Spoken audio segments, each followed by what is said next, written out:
पतिदेव जी, ये मेरा मायका आपका ससुराल है, कोई 5 स्टार होटल नहीं है। अरे यार, ये क्या बूंदी का रायता बना दिया। तुम्हें पता है ना, ये मुझे बिल्कुल पसंद नहीं है। कम से कम वेजिटेबल रायता ही बनवा देती। क्या तुम्हें मेरी पसंद पता नहीं है? अब जो भी है बन चुका है, अभी खा लो। माँ ने कितने प्यार से बनाया है। शाम का खाना मैं देख लूँगी। शाम का क्या देख लोगी? हो गया ओ भगत, थोड़ी देर में ही निकलेंगे यहाँ से। इसलिए मैं तुम्हारे साथ आना पसंद नहीं करता। पर नहीं, तुम्हें तो मायके आने की लगी रहती है। पता नहीं, तुम औरतें मायके के नाम पर पागल हो जाती हो क्या? मायके के नाम पर तो पति भी नहीं दिखता तुम्हें। पर हम तो रात को जाने वाले थे ना। कह दिया ना, बस कह दिया। संचित बड़बड़ाते हुए खाना खाने लगा, पर उसने बूंदी का रायता थाली में से निकालकर अलग कर दिया। देखकर नित्या को बिल्कुल भी अच्छा नहीं लगा। कितने प्यार से माँ ने बीमार होने के बावजूद भी संचित और उसके लिए खाना बनाया, पर उसे तो बिल्कुल कद्र ही नहीं। मन ही मन नित्या सोचने लगी कि पता नहीं, माँ को भी क्या है, कम से कम मेरे आने का इंतज़ार ही कर लेती तो मैं ही आकर खाना बना देती। पर उनकी भी क्या गलती है। घर से निकलते समय फ़ोन किया था कि मम्मी, हम बस आ रहे हैं, जैसे यहाँ सब कुछ तैयार ही मिलेगा। मम्मी भी यह सोचकर तैयारी कर देती है कि कम से कम कुछ देर बैठकर बेटी से बात कर लेगी, इसलिए पहले ही काम कर देती है। और पापा इतनी दूर मिठाइयाँ लेने गए हैं, पर ये इंसान तो कुछ समझता ही नहीं। इतने में माँ गर्मा गर्म फुलके लेकर बाहर आई और मनुहार करते हुए संचित के थाली में परोसने लगी। जितनी देर भी माँ संचित के पास खड़ी होती, उतनी देर नित्या की सांसें ऊपर नीचे होती रहती कि कहीं ये शख्स उसकी माँ को कुछ कह न दे। जब दोबारा माँ फुलके लेकर आई तो माँ ने पूछा, बेटा खाना अच्छा तो लगा ना? हाँ मम्मी जी, खाना तो ठीक है, पर सब्जी में थोड़ा मसाला कम है और साथ में कुछ मीठा होता तो ज़्यादा अच्छा लगता। पता है, जब मेरे जीजा जी अपने ससुराल आते हैं तो हम आगे से आगे सारी मिठाइयाँ तैयार रखते हैं। संचित ने बड़ी बेशर्मी से कहा। सुनकर माँ के चेहरे की मुस्कुराहट ही गायब हो गई, पर उन्होंने बात को संभालते हुए कहा, हाँ नित्या के पापा गए तो हैं मिठाई लेने, पर पता नहीं क्यों इतनी देर लग रही है। तभी बाहर स्कूटर रुकने की आवाज़ आई तो माँ फटाफट दरवाजे के पास गई। देखा तो नित्या के पापा मिठाई लेकर आ गए थे। आते ही बोले, आज तो बहुत ज़्यादा भीड़ थी, कहीं तुमने खाना तो नहीं खिला दिया? नहीं नहीं, अभी अभी बस खाना खाने बैठे ही हैं, तो जल्दी से मिठाई भी परोस दो। बस पापा का कहना था कि माँ फटाफट रसोई में दौड़ी और एक प्लेट में मिठाई सजाकर ले आई। माँ को इस तरह भाग भाग कर काम करते देखकर नित्या को बिल्कुल भी अच्छा नहीं लग रहा था, पर करती भी क्या। संचित ने ज़बरदस्ती अपने साथ ही बिठा लिया। अभी शादी 3 महीने पहले ही हुई, इसलिए नए दामाद नाराज़ ना हो जाए सोचकर माँ ने भी उसे संचित के साथ ही बैठकर खाना खाने को कह दिया। इस 3 महीने की शादी में संचित जब भी ससुराल आता तो माँ पापा उसकी सेवा में हाजिर ही रहते। भैया भाभी तो अपने काम के सिलसिले में दूसरे शहर रहते थे। मम्मी पापा का वहाँ मन नहीं लगता तो वो यहाँ ही रहते। पर संचित में इतनी अकल नहीं कि क्यों बुज़ुर्गों को परेशान करना। अरे उनके घर में सब कुछ आगे से आगे तैयार रहता होगा, आखिर पूरा परिवार एक साथ रहता है, दोनों बहुएं सेवा में हाजिर रहती है। पर यहाँ वैसे उम्मीद करना ये तो गलत है। नित्या कुछ कहना भी चाहती तो मम्मी पापा मना कर देते। खैर, खाना होने के बाद अभी थोड़ी देर बैठे ही थे कि संचित ने जाने की जिद पकड़ ली। पापा मनुहार करने लगे, बेटा कुछ देर तो रुक जाओ, आज तो वैसे भी तुम्हारा संडे है। पर काम का बहाना बनाकर संचित ने वहाँ से विदाई ले ली। भारी मन से नित्या संचित के साथ वापस ससुराल आ गई। उन दोनों को इतनी जल्दी आया हुआ देखकर सासू माँ ने पूछा, अरे तुम लोग इतनी जल्दी कैसे आ गए? तुम तो रात को आने वाले थे ना? अरे मम्मी, इसकी मम्मी पापा को दामाद की आओ भगत करना तो आता ही नहीं, वही सब्जी रोटी बनाकर पकड़ा देते हैं। यह तो मुझे यहाँ पर ही मिल जाता है। तो मैं वहाँ क्यों जाऊँ, मेरा तो बिल्कुल मन नहीं लगता है वहाँ पर। सासू माँ ने नित्या की तरफ देखा तो वो निगाहें नीची कर अपने कमरे में चली गई, पर संचित ने अपना बोलना बदुस्तर जारी रखा। अरे माँ, हमारे यहाँ देखो, जब भी जीजा जी आते हैं तो कैसे सब उनकी सेवा में लग जाते हैं, कितने तरह के पकवान बना देते हैं और मिठाइयाँ, उनके तो कहने ही क्या है। जबकि मेरे ससुराल में क्या बनाया, पनीर की सब्जी, दाल और रायता, वो भी बूंदी का, जो मैं खाता नहीं, और मिठाई भी खाना खा रहे थे उस समय ससुर जी लेकर आए। बाप रे, मैं तो अगली बार से नित्या को सुबह छोड़ आऊँगा और शाम को ले आऊँगा। जैसी तेरी इच्छा बेटा, जा तू आराम कर। वैसे भी आवभगत करना हर किसी के बस की बात नहीं। सासू माँ ने भी संचित को समझाने की जगह आग में घी डालने का काम ही किया। यह बात रसोई में काम करती हुई बड़ी बहू विधि भी सुन रही थी। उसे नित्या के लिए बहुत बुरा लग रहा था। संचित शुरू से ही बड़बोला है, विधि के साथ भी एक दो बार ऐसी हरकतें कर चुका था। जब वो अपने बड़े भाई भाभी के साथ उनके मायके गया था, तब भी घर आकर उसने विधि के मायके वालों की मेहमान नवाजी पर प्रश्न उठा दिए थे।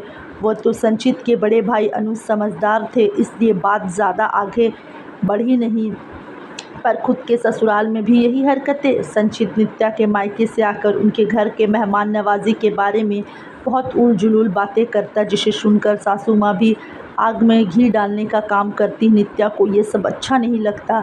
आज घर में ननद और उसका पति आया हुआ था, तभी दोनों देवरानी जेठानी नित्या और विधि ने मिलकर कुछ प्लान किया। अभी दोनों देवरानी जेठानी रसोई में खड़ी होकर बातें कर ही रही थी कि इतने में सासू माँ रसोई में आई। अरे तुम दोनों यहाँ क्या कर रही हो? बाहर देखो, दामाद जी और नीतू आए हैं। एक बार बाहर आकर उन्हें प्रणाम तो कर लो और फिर जल्दी जल्दी चाय नाश्ते की तैयारी करो। आखिर नित्या और विधि दोनों रसोई से निकलकर बाहर आई। जीजाजी और नीतू को प्रणाम कर दोनों के हालचाल पूछने के बाद दोनों ने रसोई का रुख लिया। लेकिन तभी देवेश जी ने सासू माँ से कहा, मम्मी जी, मुझे अभी आधे घंटे में ही अपनी ज़रूरी मीटिंग के लिए रवाना होना है, तो प्लीज़ नाश्ता थोड़ा जल्दी तैयार करवा दीजिए। सासू माँ ने दोनों बहुओं की तरफ देखा। दोनों समझ गई कि सासू माँ क्या कहना चाहती है, इसलिए दोनों ने आश्वासन दिया और रसोई में आ गई और लग गई दोनों नाश्ता बनाने। इतने में सासू माँ रसोई में आई। कुछ ढंग का नाश्ता बनाना, हमारे यहाँ दामाद को यूं ही सूखा सूखा नहीं रखा जाता। पर मम्मी जी, इतनी जल्दी क्या ढंग का बनेगा? पोहे बना लेते हैं और बाहर से जलेबी मंगवा लेते हैं। अरे दामाद जी आज इतने दिनों बाद आए हैं तो बाहर से क्यों मंगाएंगे, घर में ही बनाएंगे। पर जीजा जी को तो अपने अर्जेंट मीटिंग में जाना है, उन्होंने पहले ही कह दिया, और इस तरह अचानक आए हैं तो कोई तैयारी भी नहीं है। आप कहो तो बेसन की पकौड़ी या चीले बना देती हूँ। नहीं नहीं, एक मिनट रखो, मैं संचित को ही बोल देती हूँ, वो बाहर से नाश्ता ले आएगा, तुम ये पोही पकौड़ी रहने ही दो। सासू माँ ने संचित को बुलाकर बाहर से नाश्ता लाने के लिए कहा तो संचित ने कहा, अरे मम्मी, घर में दो दो बहू है, फिर भी नाश्ता बाहर से आएगा क्या? अरे तो घर में क्या हर चीज़ पहले से तैयार ही रहती है? तेरे जीजा जी इतनी जल्दी कर रहे हैं, इतनी जल्दी नाश्ता नहीं बन पाएगा। संचित में नित्या की तरफ देखा, जो शायद मन मन मुस्कुरा रही थी। उसे देखकर संचित झेप गया और चुपचाप बाहर से नाश्ता लाने निकल गया। लेकिन इन सब बातचीत में ही 10-15 मिनट निकल गए। जब तक संचित घर आया, जीजा जी अपनी मीटिंग के लिए रवाना हो चुके थे। उसे देखते ही नीति बोली, क्या भाई, थोड़ा जल्दी ही आ जाता, देख तेरे जीजा जी भूखे ही मीटिंग के लिए निकल गए। पर दीदी, हर चीज़ में थोड़ा वक्त तो लगता ही है ना। हाँ, पर तेरे जीजा जी नहीं समझे तो मैं क्या करूँ। खैर कोई बात नहीं भाभी, आप मेरा और मम्मी का तो नाश्ता लगा दो। नीतू ने कहा तो विधि ने सबके लिए ही नाश्ता लगा कर ले आई और सबने मिलकर नाश्ता किया।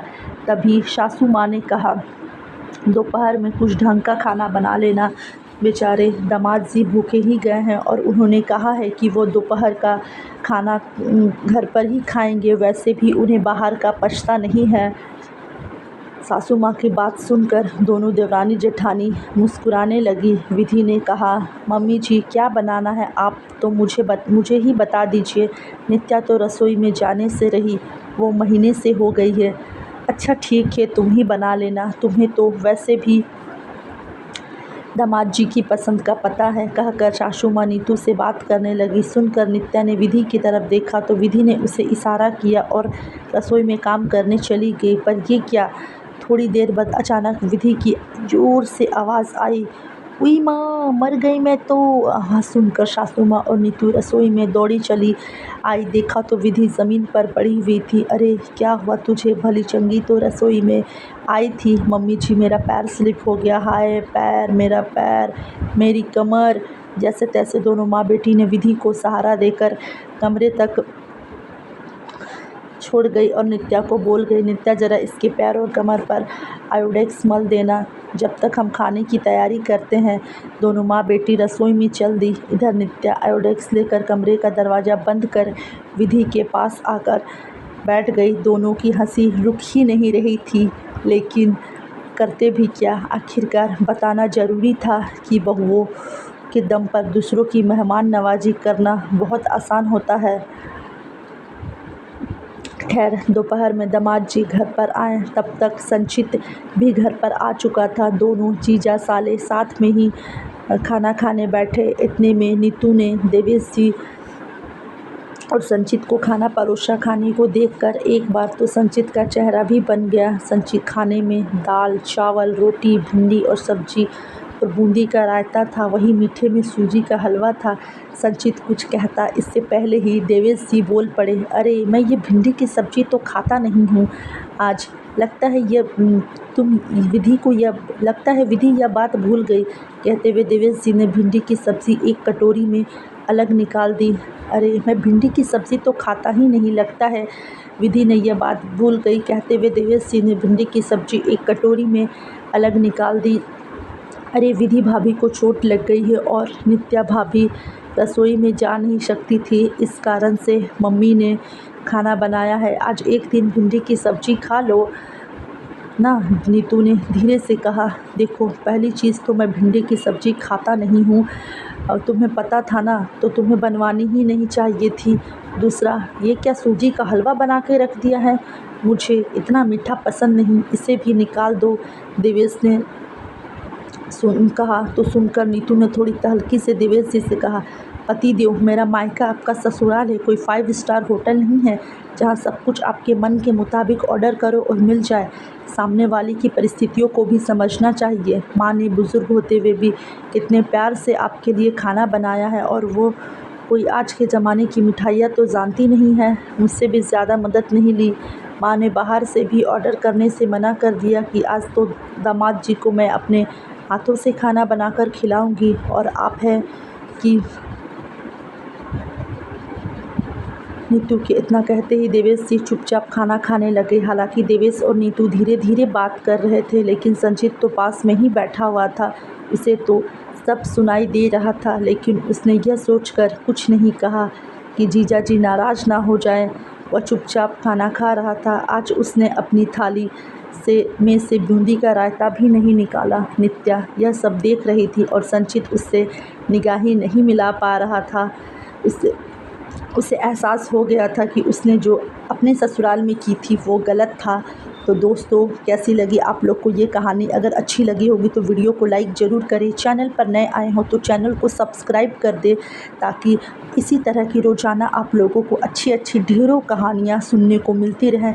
चलिए मिलते हैं कल एक अच्छी सी कहानी के साथ। तब तक के लिए bye bye, take care, thanks for watching.